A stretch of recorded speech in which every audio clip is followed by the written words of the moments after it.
So welcome, Bruce, to the podcast. Lovely to see you again. And we've got a very important topic to talk about today. This exercise that you did with Bard. I'm really interested in that and some of the questions that you came up with as what's key to the future. But I did some research about you and I'm really fascinated by your background. So you've worked extensively around leadership, written lots of articles, power, performance, wisdom, but all around this future piece which is why you're here today. But your background is interesting too. You've studied extensively, you've been with London Business School and various things like that. So before we get started on the topic that you've chosen today, tell me a bit about how that became a topic of conversation for you, why you started to look at futures. Well, there were two strands to that. One is that a strength or a weakness is I'm not sure, but I've been interested in a lot of different things. And partly as a result of that, I don't feel I've ended up with any particular focus. So I've been able to, lucky enough to end up in strategy and future studies, which is both of those are subjects that give you the opportunity to look at a lot of different things and try to connect the dots and see things that perhaps other people haven't been able to see because they've been too focused. Now, the other factor is that I was at university and at business school in the 60s before you were born. But some people might remember that the 60s was a period of futures optimism, in a way. Yes. We landed on the moon, we had Concorde, we got technology, the first nuclear power stations, all sorts of things. And a lot of organizations, such as the World Future Society, the World Future Studies Federation, the Long Range Planning Journal, which I was involved in for quite a while, all got started then. And I got involved at the edge of those. And as a result of that, I got reconnected with it all in the run-up to the millennium. So one of the things I got involved in then was the Millennium Project, which still produces an annual report on State of the Future. But when they were talking about all this future stuff in the run-up to the millennium, one of the questions I asked is, well, what have we really learned from the previous few thousand years that is really important for us to pass on to future generations? And I found out that wasn't part of the agenda. They were too preoccupied with the technology of the future rather than what was going on that might be useful, packaged, I thought, usefully packaged, in wisdom, that could be passed on. So I did some articles on 1,000 messages for the new millennium. What were the key messages that we need to pass on? And that has been one of the continuing interests that I've had over the last, I suppose, 50 years or so, and how it came together. And are those messages evolving? And I'm thinking about this Bard article this research that you've done. Funnily enough, in general, wisdom messages are timeless. And that was the point about them.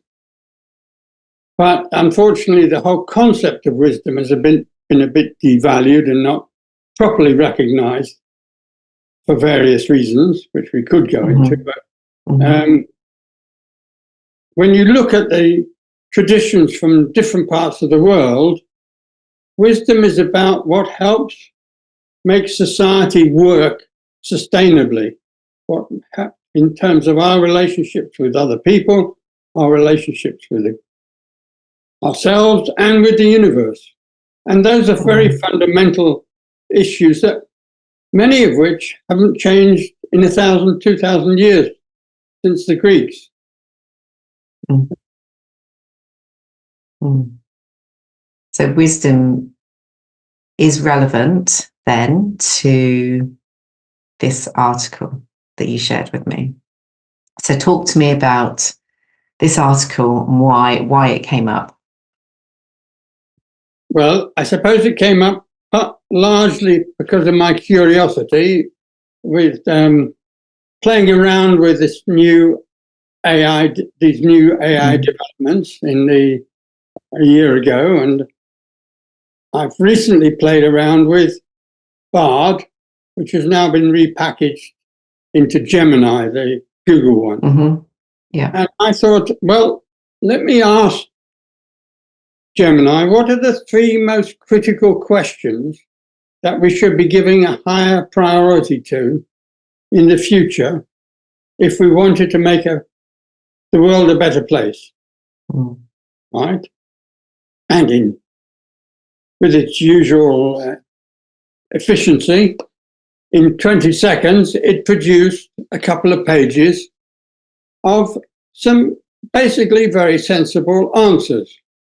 These were how to ensure more equitable access to essential resources and opportunities, how to foster effective global cooperation in the face of all the challenges that exist today, and how can we balance technology advancement with ethical considerations for human well-being.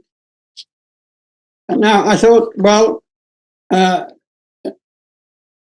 not so sure that these are the right questions. And so I said to it that I disagreed, and that I thought the 3 most critical questions were: how can we improve the quality of our communication with each other? How can we improve the effectiveness of our learning? And how can we bring the next generation up better? Mm-hmm. The system very kindly said that it appreciated my different perspective and agreed that the questions were equally critical. It then went on at the end to say, I believe your emphasis on communication, learning, and child rearing is highly complementary to my initial suggestions, contributing to a more holistic understanding of the challenges and opportunities we face as a global community. Very sympathetic in a way, and an interesting reflection of the state of where we are with some of these AI developments. It just finally said, thank you for sharing your insightful viewpoint.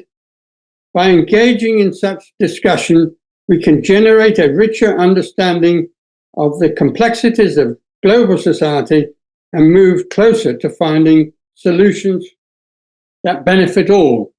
Well, if I wanted a sympathetic audience, I probably couldn't have got a more sympathetic audience than the computer system, which is rather paradoxical.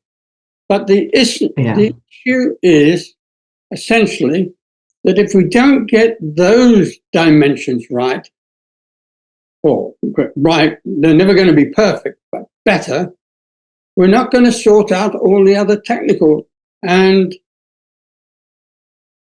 confrontational problems that we face globally or even individually. Is that, so what's come up in my mind is that because we actually don't know? There are so many opinions and thought leadership around this, there's discussion, there's papers. Do we not know? There are a lot of people who have a vested interest in making it complicated. Yes. And I'm afraid to say the academic world is one of them. And there are a massive number of books about, for example, leadership. Mm. In the last 20 or 30 years, in my view, one significant change, and I've been arguing this for some time, is that the role of values is now becoming more important, if not the dominant factor. Yeah. In the old days, not so long ago, leadership was essentially about power, how you get it, and how you stop other people from taking it away from you. Yeah. And in the paper that I did a little while ago, I tried to look at the link between power and responsibility, because power enables people to make things happen, but responsibility says, in whose interest are you making things happen? And in the end, I came up with this definition of leadership, which was you need to be well informed, but it's the well informed, responsible use of power. And of course, there's a lot of small print in that, because to be well informed means that you have to recognize, in most cases, you don't have all the answers. Maybe in the old days, it was okay. You could pretend that you did have all the answers. But today, it's very difficult for anybody to believe that they've got all the answers. I won't mention any names, but there are a few people around with arrogantly driven egos, unfortunately, who appear to be doing very well on the basis of the fact that they think that they have all the answers. Generally speaking, those individuals don't use power responsibly anyway, because they're ego-driven, so they're using power in their own interest. Yeah. And I think you said there that actually some of this is history, because it was all very power-driven, command and control, very ego-driven. Do you think there's almost like, we are seeing the shift now, quite a significant shift. Well, I certainly am, in the circles I'm in, where actually we've been brought up with that. We understand that. We're used to that. So during the pandemic, when people and organisations were looking for some help in direction, what do we do? There was very little coming down, because actually it was a very unknown circumstance we were in. So is this accelerating this desire to actually not everyone knows? And then is there a bit of fear in that? But, it's an unknown quantity, isn't it? So it's quite an interesting dichotomy we're sort of going through right now. Well, there's a lot of interesting points in what you've just said, but let me take up one which wasn't explicitly mentioned, but I think is implicit, and that is how we manage change. Yes. Now, the first thing to recognize, which in most change books, and there are a lot of those, isn't really mentioned, is that we don't have a problem with change. What we have a problem with is how we define progress. Because not all change is progress. Yes. Yeah. And there are two conditions which make change very easy to manage, personally and organizationally. The first one is you and I have no difficulty in managing change that we are in control of. I had a little bit of difficulty in deciding what jumper to wear, or what clothes to wear. But if I'm in control of it, I don't really have problems of managing change. Yeah. That doesn't happen in most organizations. No. It doesn't even happen in a lot of relationships. But the other issue that makes it a lot easier to happen is if you trust the person who is wanting you to change. Now, if you find you're in an organization which is hierarchical and 90% of the change is top-down driven, and the people in the middle don't really trust the people at the top because they feel that the people at the top are being driven by their own self-interest and not the real interest of the organization, you're going to have a problem. Mm. But the trouble is that doesn't get researched because the people at the top don't want it researched. Mm. So, and if you're wanting to look at the credibility of a book on change, make sure that it does deal with those sort of issues, which, in my view, in the ones that I've looked at, doesn't happen. Yeah.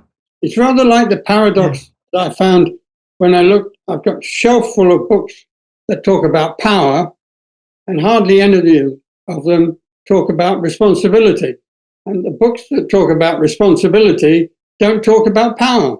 And the books that talk about trust don't talk about managing change. And the books that talk about managing change don't talk about trust. Mm. I mean, it's not rocket science, but it's rather odd. But this thing around connecting the dots that you talked about, I think is also then relevant to what you've spoke about and this article that you used with Gemini and Bard. Because I think in there, I mean, it's not just about models, is it? And design, like you mentioned, there is some element in here around trust and foundations and nurturing. So that real shift of power. Absolutely. And another hobby horse of mine, which I haven't checked in the last year or two, but when I use them, the strategy textbooks tend to think of strategy as a technical subject, whereas it's a people subject. And all of them ought to have a chapter at the beginning saying, in the end, it's the people issues and the quality of the conversations that really determine the effectiveness of the strategy and the effectiveness of the implementation. Even more so. Yeah. And is that something, do you think we've forgotten over the last few decades? That, because everyone talks about strategy, right? Let's have a strategy for this, and strategy for that, and a model for this, and a model for that. Have we lost the people focus? We have been running the risk that we've been overtaken, and my background's engineering and science, so I come to this probably late in life, but come to the conclusion that in the end, it's relationships that make things work, it's relationships that make our lives work, and our organizations work. And after looking at strategy for quite a while, I came to the conclusion that the quality of the decisions that get taken about strategy and lots of other things depend upon the quality of the conversations that take place between those who are concerned about that particular strategy. Yeah. And I would love to be able to research on one side of a piece of paper what people feel the quality of the conversations are at a board level in organizations, at the top of organizations. You only want a simple questionnaire, not 50 pages, which we get at the university sometimes on evaluations. but you want a simple question. What do you think about the quality of the conversations that take place at the board level? And what do you think could be done to improve it? Yeah. Does anybody do that? I've never heard of it being done. Not externally, possibly internally through feedback, but externally as an independent across multiple organisations, I don't know. So if anyone is listening to this and knows of anything, get in touch. Yeah. We'd love to see that. Love to see that. But in about 10 or 20 years' time, maybe the auditors will be looking at things like this. Maybe. As an aside but it does connect it. We had a major financial crisis 10 or 15 years ago, because of basically because of the overlending to housing projects in America. Now, the real reason for that overlending was the incentive systems that were operating in the middle of the organization, because they were encouraging people, the people in the organization, to lend money because that's what they were being measured on their performance on. They weren't having their performance measured on the credibility of the borrower. Now, that's a very simple issue, but it distorted and still distorts so many organizations into misguided direction because of the incentive system, because of the bonus system. They play around with that at the edge. But the whole issue of how far these personal and behavioral issues affect the way the organization operates over the medium term, let alone the long term, doesn't really get properly audited. And the people at the top, too many people have a vested interest in the performance, so-called performance that's been generated at the middle, that they don't really ask the important questions. Yeah.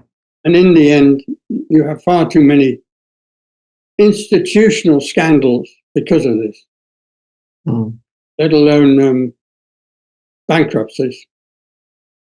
I have so many questions around why they don't ask the questions and where are the people, but we'll digress from what we talked about. The simple answer is that they invariably don't have a vested interest in asking them. Yeah. Even the non-executives. Yeah. Yeah.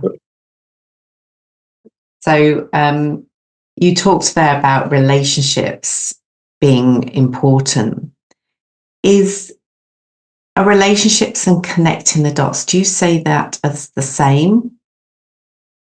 Is there a relationship between the two? There's certainly a relationship between the two, but in a way, the connecting dots issue can be much wider than that. Yeah. The relationship issue is something that I remember talking about futures issues when I talk to students about this. And I said, if there's one thing that will help everybody have a better future, is if only we could be a bit nicer to each other. And it's not rocket science, but unfortunately, it doesn't happen. I mean, look at the terrible conflicts that we've got in the world at the moment, which it's almost as if we haven't learned anything about human relationship issues and what really makes them work in everybody's interest over the long term. We've done that very successfully on technical issues, fantastic technical developments over the last 20 years, 50, 100 years, including our ability to hold this sort of conversation. But where is the real learning and behavioural change in the sort of situations where we seem to have incredible high technology, but terrible human inability to effectively communicate with each other, whether it's in the Middle East or whether it's in the Ukraine. There's so many conflicts going on still in the world that just seem to be horrendous.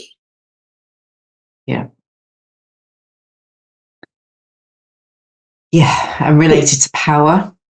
Yes. Probably related to, I mean, you talked earlier around history, wisdom. You know, we go through if you look at history, there are cycles, aren't there? If you know that, you can see that there are cycles of human impact and relationships. We don't seem to learn. We just think it's a new thing. We have the discussion, but it's much more than. Perhaps it's around the definition of relationship and communication, because it's much more than talking. It's much more than sitting down and creating something quite cool and nifty. It's much more than that. Yes, but if we got a few people around the table, or even if we had this discussion for half an hour, we could list up 10 factors that were useful. There were not perfect answers, but 10 factors that, if they were reasonably well implemented, would make an enormous amount of difference. And even if you did that sort of exercise in organizations and you asked them where they stood in these 10 factors that help effective communication, I'd be very surprised if many of them, if any, came out with the fact that they were doing it as well as they ought to be doing. Yeah, so that's really interesting, because here's what I see. So you talked about values at the start. So organizations will come up with a set of values, a strategy. For sure, they'll have a discussion on it. But there is this power thing, or this need to get it done. So it happens without actually understanding. So let's say, I mean, being nice, if you transport that into corporate terms today, people talk about caring leadership a lot. So you care. But actually, the definition of care in itself will mean different things to different people. Perhaps there's that not, I mean, there's a lot to play in there. I mean, we are dissecting it quite, small, but there's a lot to play. And so it's much more than building relationships, communication and coming up with things. It's much more around understanding what that means. And then if you've got the board, say 10, 20 people, you're then talking about thousands of people. It's all going to mean different things. Well, yes and no. If you looked at the values area, a lot of people would define that as a very complicated subject. But in essence, it's about how you relate to other people. Yeah. And how far in any decisions that you take do you consider the interests of other people? Now, the fundamental problem that I have not come up with an answer to is what happens if the other person isn't interested in taking any notice of what you have to say. Yeah. And the biggest problem that I think organizations have is a lot of people who have a lot of values that are driven by the having interests of other people, let other people get away with things that they should not have got away with. Interesting. And that enables the ego-driven, focused individuals to be often much more successful than they should have been. Yeah. Now, when you talk about caring, and this overlaps with having that concern for other people, which is actually one of the critically valuable elements in people having a rewarding life, actually. Yeah. A meaningful life means often for a lot of people doing things for other people. And if you think there is a difficulty in what people mean by a word like caring, get half a dozen people round the table and have a discussion about it and try to come up with, well, what are the key factors that we agree on and what are the areas that we don't agree on? And it often, in my view, it's not as complicated as a lot of people want to make it out to be, because I agree. Many people have a vested interest in making it complicated. Yeah. And we don't get the simple things right. Yeah. I think we tend to overcomplicate things. I'm all for the simple and and the connecting the dots and making it simple. If you don't, you can make it complicated as long as you get the simple things right to start with. Yeah. The core of it. Yeah. You end up by making it complicated without having got this simple. It's a mess. Yeah. Yeah. So let's go back to, because we were talking about, we've only talked about AI briefly because we've talked about humans and actually people, which is fundamentally at the heart of that, right? So we talked about relationships, the exercise you did on BARD, and you got this sympathetic approach.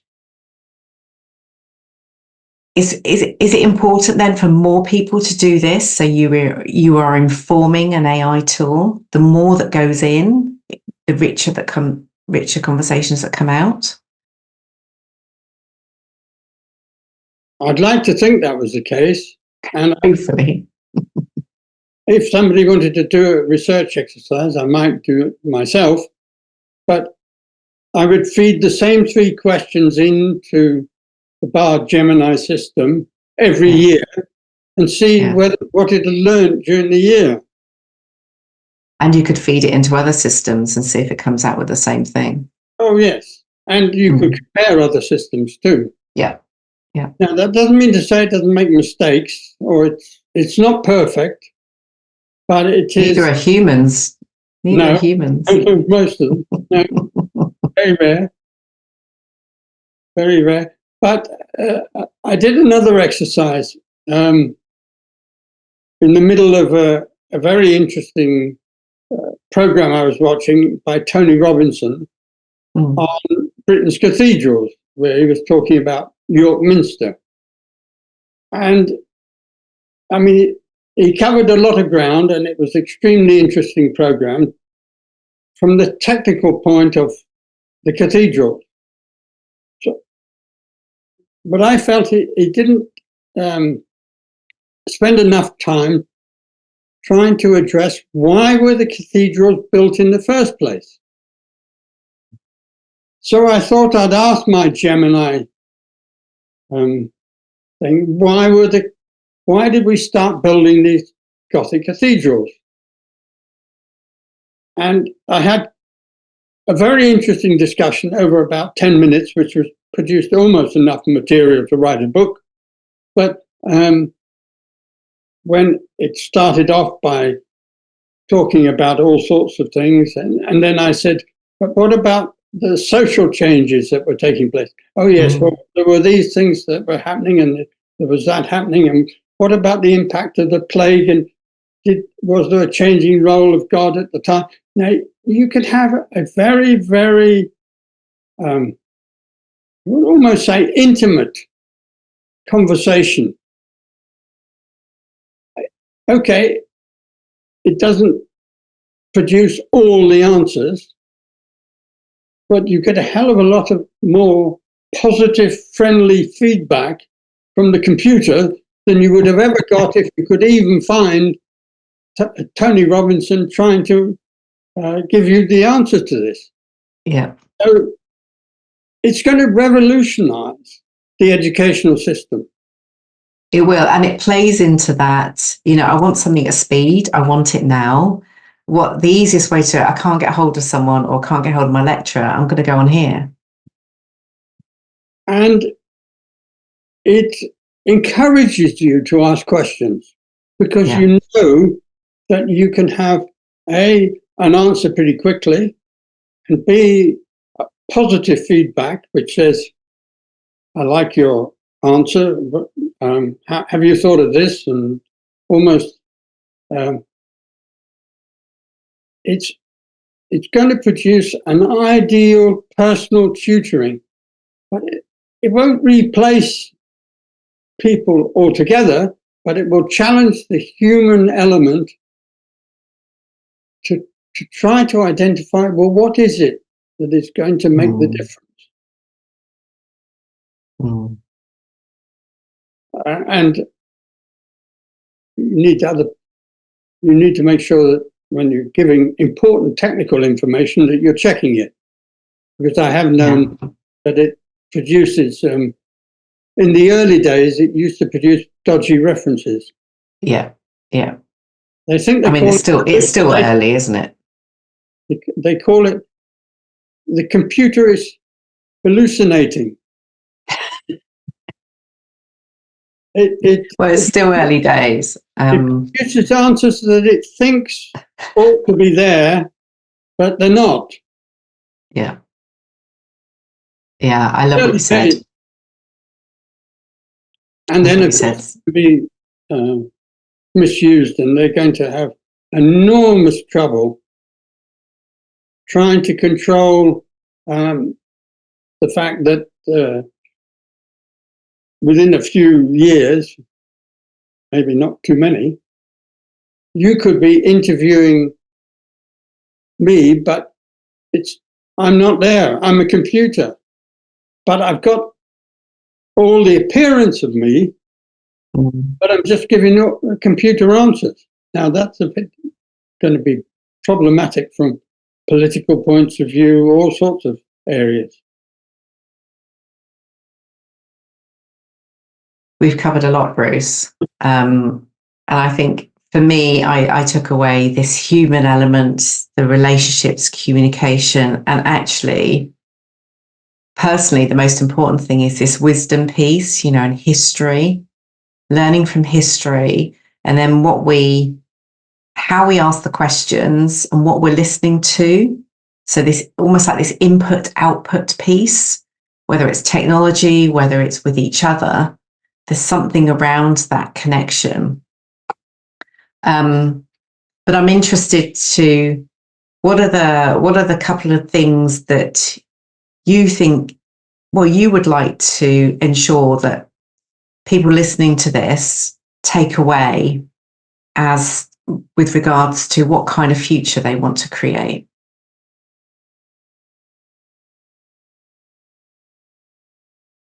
Well, I think you have to start off by recognizing, and it's a word that we haven't talked about, that essentially people are looking for meaning in their life. And we could have a whole session about that. But material things are not very satisfying relative to relationships that work and are caring and supportive. And a lot of people are getting very stressed out by being over obsessed with the material dimensions and not giving sufficient attention to the relationships.